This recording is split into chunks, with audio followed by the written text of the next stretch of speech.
Actually a drum company. Right. We bought it, or Jim bought it I should say, a year last Christmas, so we've had it, what, nearly 2 years we bought the company. Jim's always, I mean Jim is a drummer. That's right. He's always wanted the drum company. This came up for whatever reason, I don't know the reason. Do your stuff's manufactured in Thailand? These are made in, Natal have always had their stuff made in Thailand. They were established in 1965 I think it was, right. And they've always had their equipment all made in Thailand, and then shipped around the world. Right.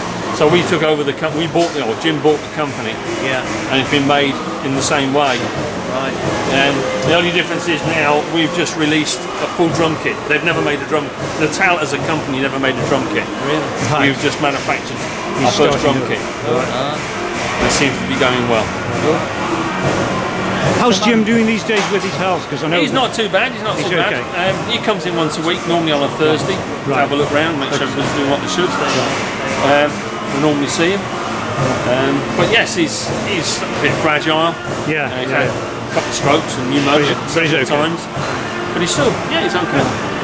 I used to see him at the shows, but just I say the last couple of years he hasn't been that well. I mean, his health is obviously the thing. I mean, having pneumonia and a stroke. He's getting on as well. He's getting on as well, but he's still got all his faculties. Great.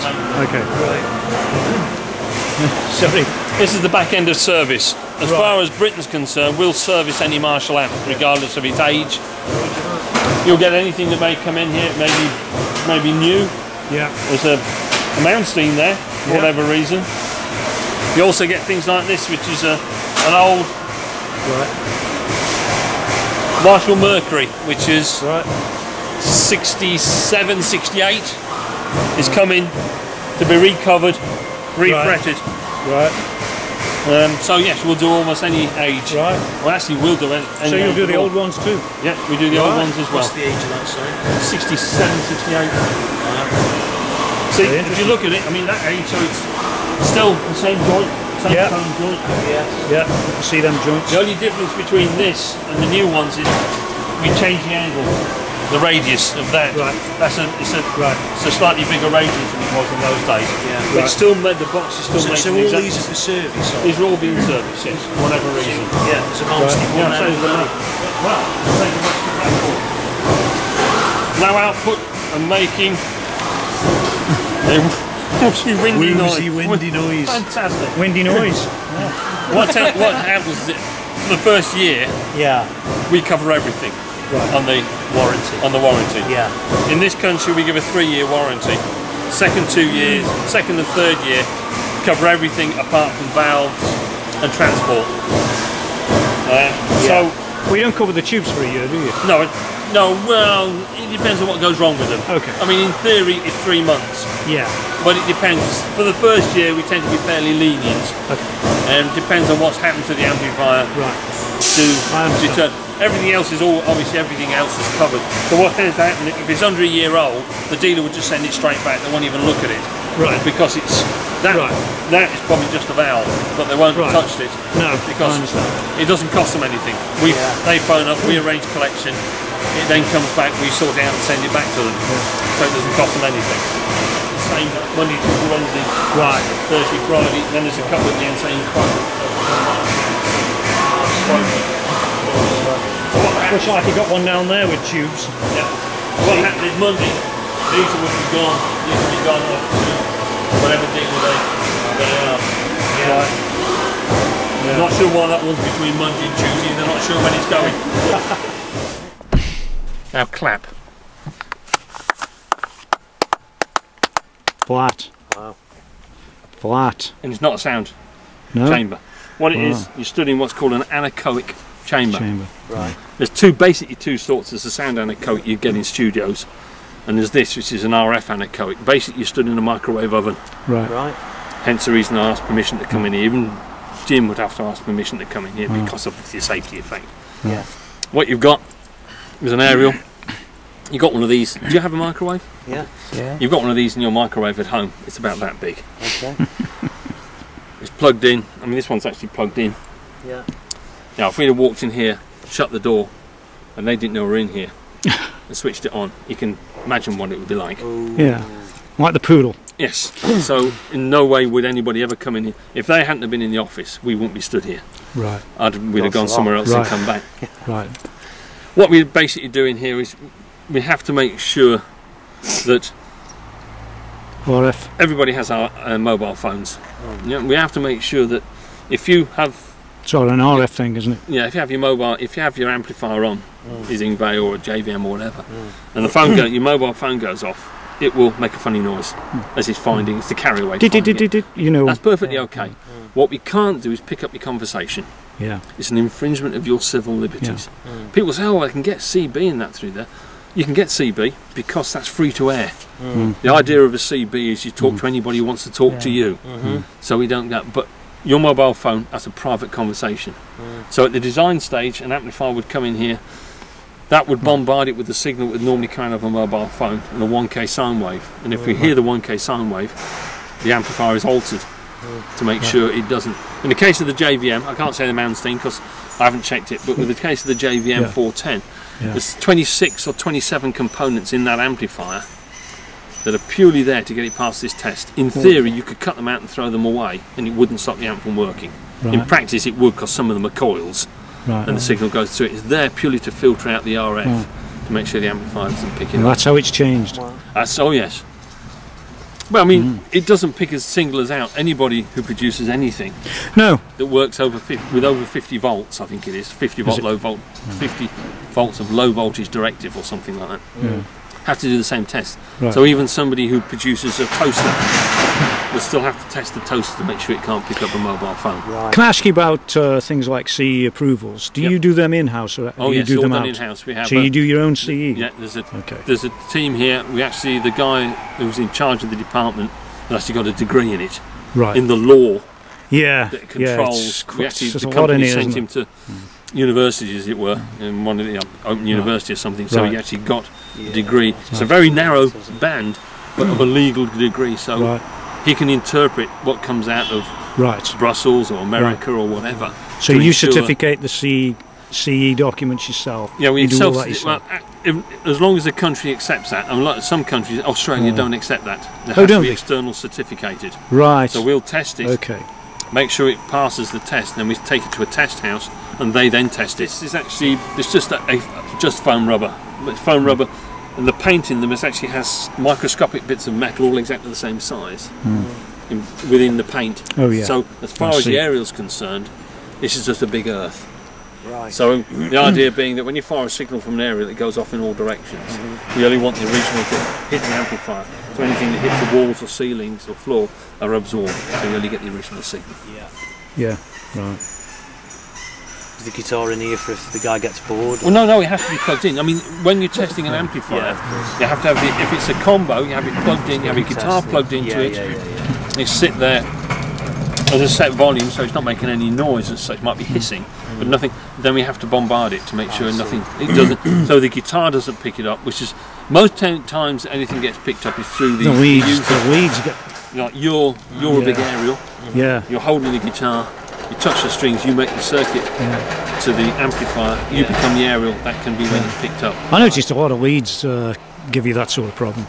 You know, with like the taxi boys and the problem you've got is that it's an antenna. I suppose it's a price thing. You know, you go and spend your £1,500 on an amplifier, and the shop will say, "I'll give you a guitar lead free." But that guitar lead may be £2 or £3. You got to. I always say to anybody, it's like using Duracell or Workaholics. Exactly. I've always said to anybody, you buy the most expensive lead you can afford. I mean, I wouldn't advocate gold plated and all this sort of thing because that's shielding, isn't it? That's shielding, but you buy a good quality lead, a Whirlwind or something like that for a guitar lead. You're not going to. The other thing is, most guitar leads will last. If you play a couple of times a week, it'll probably last you 6 months, and you should throw them away and get another one. People don't do that. You know, I've had this guitar lead 30 years. It's crackly though, but I've had it because that's the problem you get. You know, they'll only have a certain length of time because the thing. I mean, what tends to go, the main thing that wears out on an amplifier are the bit you, the end user, get hold of. the jack sockets, the knobs, because you're turning them. You change your leads every 6 months, would you say? Oh, I'm sure I do. Yes, of course he does. Everybody does. Actually, I buy the expensive ones. If you Buy the expensive ones, they're quite a lot good. longer. You should do. Well, they guarantee them for quite life. Oh, yeah. Whose life? I don't know. The life of the whatever. But that's what they say. That's So, right. So, yeah, just watch the yeah. You do it by hand, and what happens after about 5 minutes? You go dizzy. It's a wrap. It's an expensive machine though, just to roll a bit of For a week, I think Yeah, what about all the rubbish you're generating? as far as the company's now concerned, we are 100% recycled. Right. Every bit of waste product is either recycled or reused for something else. Right. So we throw nothing away anymore, 100%. And we just actually got a certificate for it as well. Wow. And I know you're lead free, aren't you? Oh, we've been lead free since 2007. Okay. To comply with what is known as ROS compliancy. But Right. there's different versions all around the world. It's a worldwide thing. Well, yeah, they have different names, but it's basically worldwide these days. Okay, thanks. You have to go here because it's too big to go anywhere else. What it basically does, you put in a reel of steel, whatever size you need to use.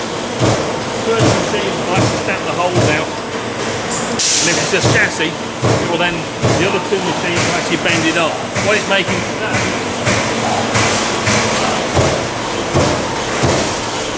is the back panel for a Class 5. I see.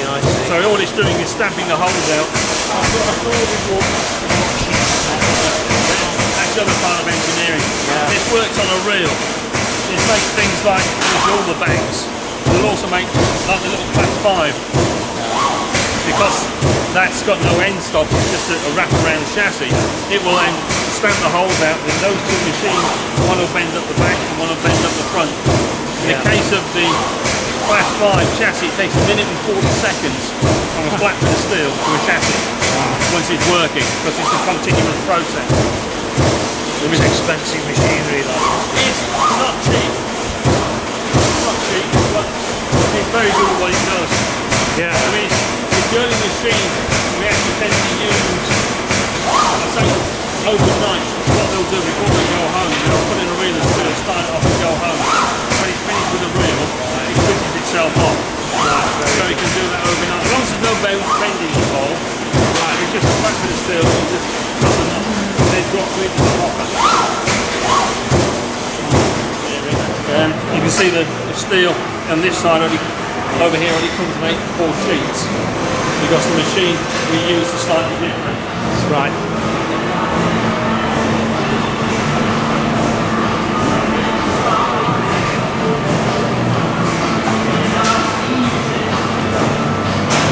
It's the same idea though, you get an 8x4 sheet that go into the machine, it will stamp the holes out depending on what you're asking it to do. And the minute is actually putting the holes into the front panel of a Class 5 chassis. They actually don't have any holes in when they come in. Actually, we put our own holes in so we can guarantee the quality and where they're going to go.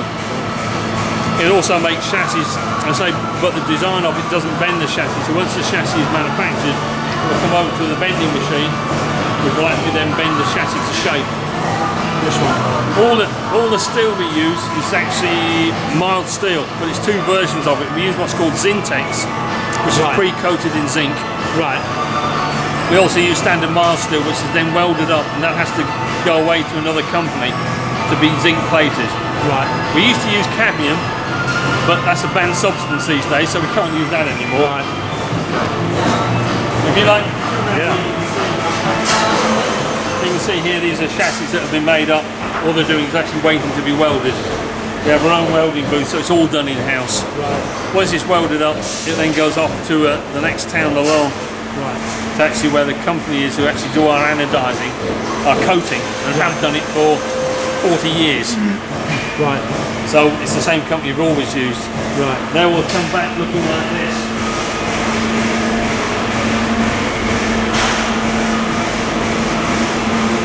Right. These are now, you can see on the front, that's the 2245, that's the JDM 45, 1962. 2061 was just a little 20 watt unit. Right. So these are finished? These are finished, these are waiting to go. They're ready to rock and roll, as Oh, they certainly are. Okay, right. Really, what I should do is I think I should really cover that up, shouldn't I? Don't worry about it. Yeah. Engraver? No, it's a three-dimensional router. Oh, it's a router. Yeah, Right. because we bought the drum company, Metal, Right. and we were making our own set of drums, we needed a way of producing three-dimensional parts of the drum kit, such as the wing nuts that were just for Right. the tension of the drum, Right. before we had them manufactured. Right. Because that can be very expensive. So what we bought was this machine, which can do things like that. Wow. From a square bit of material, it actually puts Right. a perfect round on it and grooves. It won't actually do anything you ask it to. But what it won't say anything, what it won't do, if it can't be manufactured, it won't let you do it. Right. So if you're trying to make something too complex, it'll say no, it can't be Right. done like that. Right. So what we do with this is actually you'll get like the pedal for the bass drum. Right. We actually produce that on here out of composite material to make sure the three-dimensional drawing was correct. Right. We then, once we knew it was and it looked like, we sent it off to the manufacturer and they produced a cast aluminium unit, which saved us money. Right. Because we don't, if we'd have sent just a drawing over there and we'd have got it wrong, we'd have still had to pay for the mould. This way, having this machine, we can do it all before we actually. It's only fairly small. It works on about that bit of material, so it can make fairly large things, but it saves an awful lot of time and effort. I mean, basically, I say this is hand wire. This is where the ladies will take the bare chassis and the hand wire circuit boards we saw earlier, the ST1 board or the hand wire board, and actually put them all into the amplifiers. And you'd actually just see there that lady there is actually wiring up a hand wire board. You're putting the components on. All done by hand, hence the name. There's about 8 or 9 people working in this department, so it's not a big department, but it does exactly what's necessary. Yeah. And they still test the board afterwards and then No, hand wires, these are all tested by the test engineers, by hand. They're all done by the hand. regular Yeah. The guy will actually sit there and plug it into a scope generator, turn the controls and make sure you get the right output, the right shape and everything else. Right. Mission finish when you Right. 1962.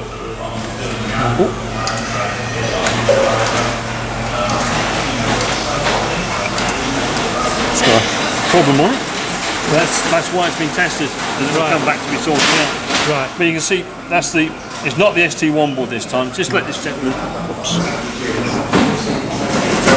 It's not the ST1 board. It's actually a dedicated board for the 1962.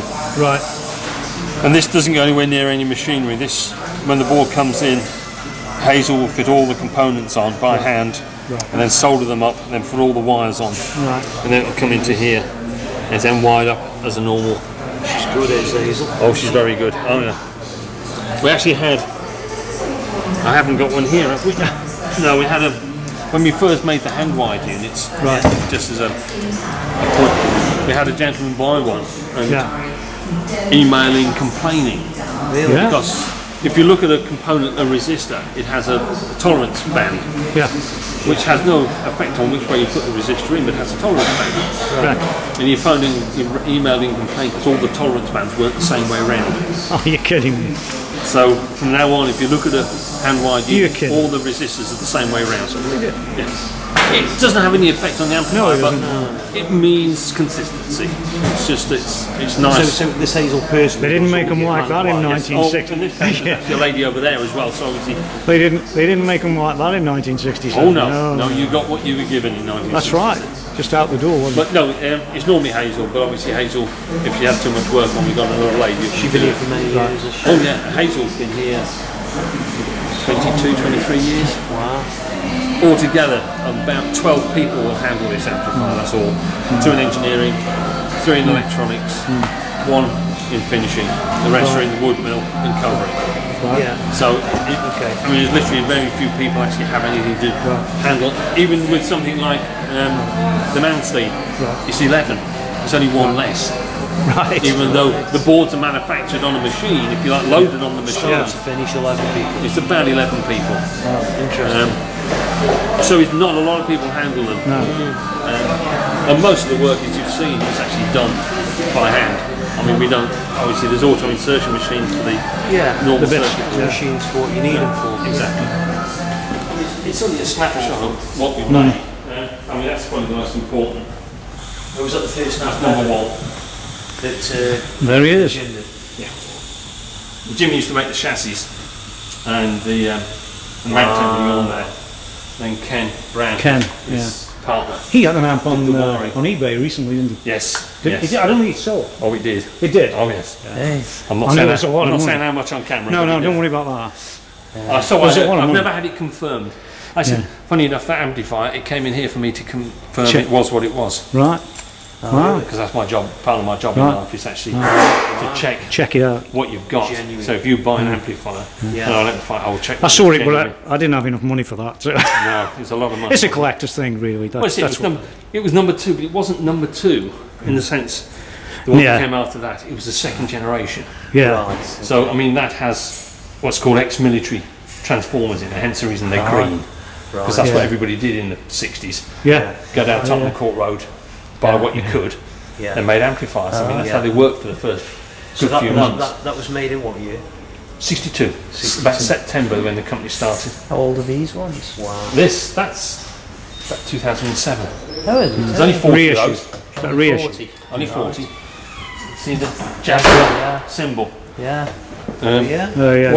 They made some Jag guitars. The way the story goes is that the director, then managing director of Jaguar, like Marshall, played Marshall. He approached him and said, "Can we do something for charity?" So what we did is we produced 40 of these. 40. It's a standard 1962 blues breaker. Right. The 40 went to Jaguar, and they got their ladies that normally cover the seats to cover the cab. We then, with the exception of the top of the handles and the top of the knobs, everything else is gold plated. All nut bolt, every nut bolt screw in there is gold plated. We then, I mean, Jim kept 10 for himself, and they went to, a couple went to Jaguar obviously, and one or two others went to friends of his. So if there's only 40 made, that'll be very expensive. The other 30 we auctioned off, so you put your name in the hat, and if your name was dragged out, you gave us £5,000 and you got the amplifier. Right. I mean, it cost us worth every penny. It cost us a fair bit, but what Jim did, all the profit we made out of all of them, which is a fair bit, all went to Jim's local charity. Right. Okay. So I mean, we have 3. So the most it's ever going to see on the marketplace is 37. Right. One went in 2009 for 18,000. 18. Because it is unique. I thought you might have even said more. No, 30 plus. Well, it's a start. I mean, it's not very old. No. I mean, if you look at this one, that's true. This one here looks very, very nondescript. Not the chassis, the one underneath. Okay. The front panel's damaged. It's a bit damaged. 60, 70,000. Wow. It's one of the first made in 60. Is that the same as this one? Would you? No. Would you leave it in its original condition, or would you recondition? No, leave it exactly as it is. Is that what you do with one? That's an aluminium chassis, 100 watt. Right. We only made very few of those because we realised at the time, 66, 67, we realised that after a while, if you made it out, put it together, the main transformer was obviously bigger on the 100 watt. It did that. Yeah. The aluminium chassis bent under the weight. So Jim realised, and he Just went. the first of the Plexis. Yeah, they went to the expense of buying a better bending machine and a piersaw to stamp the holes to make a steel chassis. Yeah. So that's 60, 70,000. Does it have a serial? Serial number? No. It was just. I don't think so. How many of them were made? We only made Not that many. less than 200 were made like this. Wow. And the trouble is, I've seen 1 or 2 that have completely collapsed. Right. Because the aluminium chassis couldn't take it. It's a PA, yes. 6961. Wow. Which actually means nothing at all. No. Because the 6 we used to put on the end, so it looks like we sold a lot. Yeah. So you couldn't really date. You couldn't really date them well. Oh, I can. You can. Oh yes, okay. I could date. These days I can get them most of the time, if I see the chassis, I need to see inside. To within a few months. Right. To within a few months. How long have you worked here? 34 years. Oh, you're lucky. 34 years. I'm just saying. Thank you very much. It's all right. That's a long time. What's the date? I'm kidding. What's the The date? date is the 19th. 34 years and 11 days. Oh, man. Wow. Like you say, so a lot of the staff here have done a Oh, lot yeah. of years. I mean, it's almost like a family extension. There's a couple of guys. There's one isn't it? guy is 6 months more than me, so he's done 34 years and 6 months. Wow. Great. And there's one in the Woodmill. I think it's 39 years. Wow. Wow, He that's joined some Jim. That's some miles. Wow. He joined Jim. Actually, no, it's more than that. Jim moved up to here in, I think it was 68, 69, Right. Right. and Andy joined then. So it's 40 odd years he's been with the company. Incredible. That's awesome. Wow, I mean, well done. The average is probably, if you is probably over 10 years. Yeah. That's awesome. The average. Yeah. So you keep It's a sign the of a good guys. company, that is, isn't it? Yeah. Yeah. Well, it's expensive to keep doing them. Well, it is, but I mean, that's not the reason people stay. I mean, it's. No. I mean, I've been here 34 years. I enjoy No, it. it's Stay for enjoyable. obvious Yeah. reasons. I mean, You I've, enjoy these it. days I've got a different job It's a so good when I company. first started. But It's enjoyable and interesting stuff, isn't it? I enjoy Great. it. Brilliant. Thanks for showing us that as well. That's all right. Brilliant. Any other questions? What else we got? No, we're running out now. The guitars here. No, these have all been given to us. Really? You can see, like, Kerry Keane signed that one. Yeah. I can't read your signature. No. Well, let's put it on here and somebody will tell me what that was. That was given. That PRS was given to Jim from PRS. Right. It actually That's on the nice, back of that it. is. On the back of it, it has a quote. I think you can quite see it. I've got a photograph of it sticking on the front. Lovely guitar, that. Dave Mustaine. I'm seeing. Oh, that's Dave Mustaine. Dave Well, that's Dave Mustaine as well. Yeah, he gave us a couple. Yeah. And Wow. I mean, you've got that's obviously Kerry King. This is Zach Wile. Oh, right. Yeah. Yeah. And that's he doesn't name his guitars. A lot of guitarists name. That's actually number 4. Right. And we're doing a little kit where you get Right. an MS4 and a. Whoa. Right. Wow. And obviously, do you recognise the one at the end? Spinal Tap 2.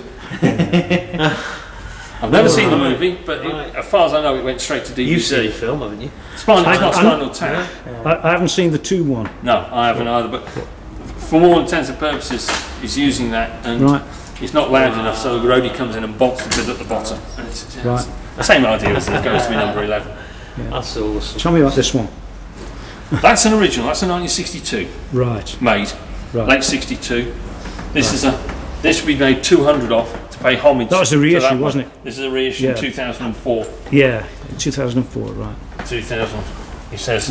I'll have to get my glasses on. Yes, 2004.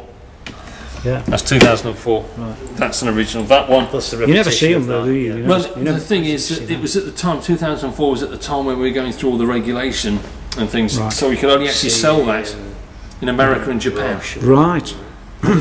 So that's where it went to. Right. Um, I thought I didn't see any of that. That one will probably cost you these days about £7,000 or £8,000. Right. If you can find That one is an original 50. Wow. If you could find one. And Because this, fine one. this was a really well-known amp, wasn't it? Yeah, then 6100 anniversary. Yeah. So And 6101 is it? 6100 that is. 6101 is the combo. The combo, which is yeah. at the It's other all right. end. I've been asleep. That's They did gold-plated. that's brass plated. Is that it one. brass That's plated? brass I plated. was just testing. We only made 800 of them Yeah. for the world. Right. I know It was they're a out there. limited run, and then we went over to a standard black finish. Yeah. But everything in there again is brass plated as opposed to gold plated. I think Jim used to say that was his favourite amp at that time. It was, but his real favourite. moved on, has he? We haven't got it yet, actually. Yeah. Which is the big brother of this one, which is the 8080, which is a Right. transistor amp. Right. It was that was he says his favourite. Right. That's done for Is there some Jim's special I was just looking at It was done for his 85th birthday. Wow. Was that production or was Yeah, that? yeah, it was a So it did production. go to Oh yeah, production. oh yeah. People he sold a lot of them, but it was just done literally for Yeah. his 85th birthday. Very, very nice. Awesome. So his favourite amp was the 8080. Right, Which that's is a interesting. transistor unit. I mean, partially I think one of the reasons is that at this height we were selling 800 a week Right. of the 8080. I'd just say he was a drummer. Or some people would. Drummer and singer. Yeah, that's That's the right. main thing. No, I'm kidding. Great. Well, thanks for the Very No interesting. problem at all. thanks for the show. That's fun. Yeah, Excellent. that was great. Hope it was interesting. Really enjoyed Yeah. that. Nice to meet you, buddy.